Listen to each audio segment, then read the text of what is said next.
ભુજમાં આગળ વાત કરીએ તો છોટાઉદેપુર જિલ્લામાં સૌથી મોટો સુખી ડેમ યોજનાનો ડેમ હોવા છતાં આજે ખેડૂતોને અધિકારીઓના પાપે મુશ્કેલી વેઠવવાનો વારો આવ્યો છે।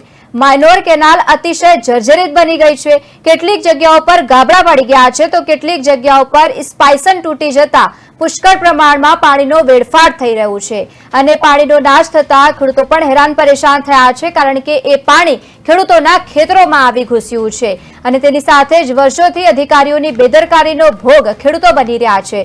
દ્રશ્ય પ્રકાશમાં આવ્યા છે। ખેડૂતોની ચિંતામાં ફરી એકવાર વધારો થઈ રહ્યો છે।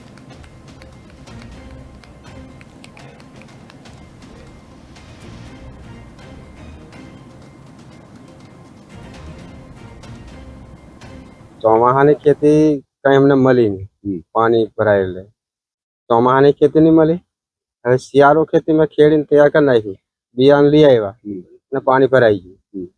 હવે હવે પાણી ચાલુ હોય તો અમારે કઈ રીતે ખેતી કરવાની? કેનારો રિપેરિંગ ના થાય કઈ બધી ઉપરથી પાણી વધારે આવતું હોય, રાતે લોકો પાણી ગમે તે વારતા હોય, ખેડૂત રાતે મૂકીને જતા રહેતા હોય તો પાછળ જ્યાં પાણી નીકળતો હોય નિકાસમાં નીકળી જાય। બાંધવામાં આવેલો પણ અમે સુખી હતા, પણ અત્યારે બધા દુઃખી છે।